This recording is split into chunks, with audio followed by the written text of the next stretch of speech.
Hello everyone, my name is Andy and welcome to my channel HTC One Switcher. This is the day 2 review of my new phone, the HTC One. Previously I owned an iPhone 4S and over the next few weeks I'm going to be documenting my experience with the HTC One, what it's like to use the HTC One and what it's like to switch from the iPhone to the Android platform as well.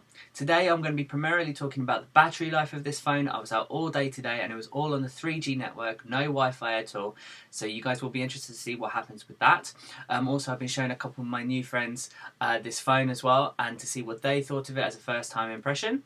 Also, I'll be looking at a couple of new apps in which I installed on the phone as well, and my general impressions of the phone, both good and bad. I will be fair reviewing this product over the next few weeks. Okay, so enough of me chatting, let's get on with it. Okay guys, this is my day 2 review, and I thought the first thing we'd begin with is a comparison of the startup time between the iPhone 4S, which I currently got here, and the HTC One. Both of them are turned off in a minute, so we're just going to do a quick little race between them to see which one loads up the fastest. Okay. So while that's going, let me just emphasize the fact that I've had the iPhone 4S for quite a long time now. Already, look, you can see the HTC's already begun here. Yeah, so I've had the HTC for a couple of days, and I've had the iPhone 4S for a good year and a half, 2 years now. So there's obviously going to be some difference there in terms of the speed, but as you can see, I'm already available to use the HTC One, yet the iPhone 4S only now has come in.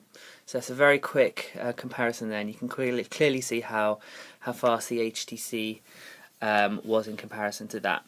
So HTC's little motto is quietly brilliant, and to be honest with you, I tend to agree at the minute. This is an absolutely fantastic phone 2 days in, and I'm loving it just as much as I did when I first started. What I'm going to take you through today is what happened on my second day of use. So basically I was out all day yesterday. So my primary thing that I'm going to be talking about is the battery life. So I was out from about 10:30 AM till midnight with no Wi-Fi access at all, and nothing else like that. So I was only using the 3G network. So what I've got is I've got a couple of screenshots which I'll show you now. If I just go to this. Screenshots. So when I came in at 12 PM or 12 midnight even, my battery had 14% remaining. That is pretty good. I mean, when I've been out with the 4S before on similar days out like this, I've had to I've seen a warning like come on, while I'm still out, and I have to sort of preserve the battery as much as I possibly can. So 14% is really good. As you can see, 14 hours and 36 minutes on the battery. That's pretty impressive, I thought. And for you guys to see, I'll bring this a little bit closer so you can see how it churned over time. So you can see that whilst the Wi-Fi was available if I wanted to use it, I never actually used it. It was only 3G in which I used. And as you can see there, it's a pretty consistent line going downwards there. But this phone would have lasted me probably about another hour, maybe 2 hours of use before actually dying on me. I would say probably more like an hour. So I was impressed with the battery life there. Sometimes when I'm going out, I'm a little bit concerned whether or not the battery's going to hold, but it was absolutely fine. So also, I was using it primarily for things like internet searches, did a bit of Google search, I had a live score widget showing me the results of the football, a couple of maps queries as well and things like that. So nothing absolutely major, but also you can see that on that one day, if you look at the top, I did 30.1 megabytes of usage. So that's 3G usage. So I'm keeping an eye on that because I want to stick within my 1.25 gigabyte monthly allowance. So it's really good that the phone will allow you to do that, and it also shows you what programs you've actually been using that take up that data usage as well. This is something that you do not get on an iPhone, which is brilliant. Yes, I love that. What else did I do? Also, one of the apps I wanted to show you, which I thought was really cool, was this live score widget. So as I mentioned earlier, I was trying to follow the football, and my local Spanish team, Las Palmas, were playing, as well as I wanted to keep up with the result of the football match in the UEFA Champions League final as well. So I installed this widget. It's called Live Score Widget. So all I needed to do was I downloaded an app called Live Score Widget, as you can see there, and you choose your teams from using that as well. And then what it does is it updates every minute or whatever you choose it to do with those specific teams that you check. It was really good. Now the reason why I'm mentioning this, a lot of people think, okay, so what? The reason why I'm mentioning this is that on an iPhone you do not have the opportunity to have anything like that. There is nothing which you can do which sees the score without having to go into an app, you know, on its own in order to find out the score. So for something just to be there without me actually having to go in is great to have. I don't have to rely on alerts for, you know, goal alerts or anything like that. And this is really impressive. And for something like this to be done, you can have on American football, on basketball, and NFL, anything you like, you know, NHL, etc. And all of the scores will be there. I'm sure there are tennis versions, cricket versions, etc. And that was really cool. As you can see, one of the things I've got on here is a nice little data grid as well. So at any time I can turn off my mobile network usage, my Wi-Fi, and also go to the settings as well. One of the things that I'm still getting to grips with this phone is the volume. I still haven't quite worked this out yet.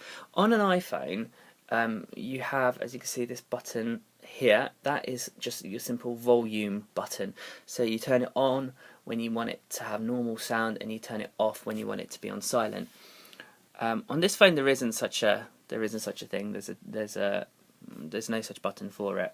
So you have to control it directly from the Android system as well. So I installed this widget here. It's just a standard widget. It's a profile, and I can just tap it to switch it onto silent, or onto vibrate, or onto normal. But it's kind of annoying, I suppose, that I can't quickly use that button like I did on an iPhone, but it's not a massive problem in itself. So what else did I do today? Not too much. I mean, I'm going to play around with the photos very, very soon. It's not been the best weather over here in England at the minute. So once I get a chance to go outside and take a few photos, I will do so. But I was showing a couple of my friends this phone for the first time, and the response from them initially was, "What's the HTC One?" They didn't know what it was. And to be honest with you, I'm kind of not surprised. You know, Samsung takes a lot of the glory as to the top smartphones for Android recently, but you know, the HTC One is voted by many review sites as the best phone around. A few of them pick the Samsung, a few of them pick the HTC, and a few pick iPhone as well. I can't compare this to the Samsung because I don't have one. I've never used one. But you know what? In terms of this versus the iPhone, I must say this phone is fantastic. I mean, I can't recommend it highly enough. It doesn't feel very much different to an iPhone, you know, in terms of its usage, which is a good thing. You know, I was a little bit skeptical about going to Android because of the difference in the usage of it, and maybe perhaps a slight downgrade in the performance of it. But you know what, it's pretty decent. I can show you a couple of photos that I got from yesterday. So this is a photo when I was in Reading. I'll like I say, when I do a proper review of the camera, I'll do so. Camera's absolutely adequate enough, you know, absolutely fine. I'm very happy with the photo there. That was in bright daylight. Another one as it's getting a little bit darker, as you can see here. Pretty nice photo. And then one in the dark in itself. You know, that's a little bit blurry. That might have been me being a bit poor with my camera taking. And as I said, I mean, when you look at things, they get a little bit blurry when you zoom up to them and stuff. But you know, overall, pretty decent shot.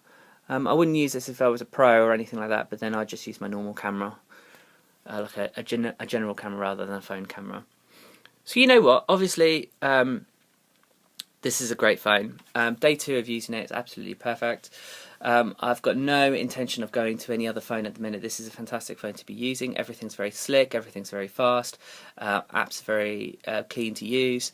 What I'll do is in the coming days I'll start using this for other things. So I'm going to use the camera very soon, as I mentioned to you before. I'm also going to use an app that I've got called geocaching. This is a hobby that I've got that relies heavily on GPS, so it'll be interesting to see how well the GPS works on this as well. I just want to make one last point about Google Now. So I raved about Google Now before.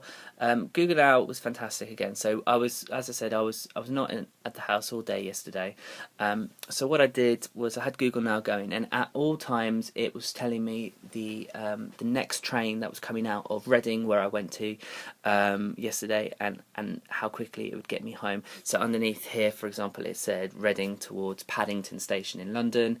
It would take me 2 hours and 4 minutes or whatever it was to get home, and it was telling me the time in which it was departing. That was fantastic because, you know, normally I'd have to go to National Rail and pick a journey and see when the departures were, but Google Now just told me that, you know, straight away. Okay, that's about it. I won't say anything too much more for now. As always, guys, give me your suggestions as to what to include on the videos. If you've got any questions, please ask in the comments, and I'll try and answer them in future videos. If you subscribe to the channel, then you'll get more videos as time goes by. The next one I plan to do will be in the next maybe 1 or 2 days. And as I said, I'll try and get some camera usage on it and also some GPS usage on it as well. Okay, guys, have a good day, and I'll speak to you next time.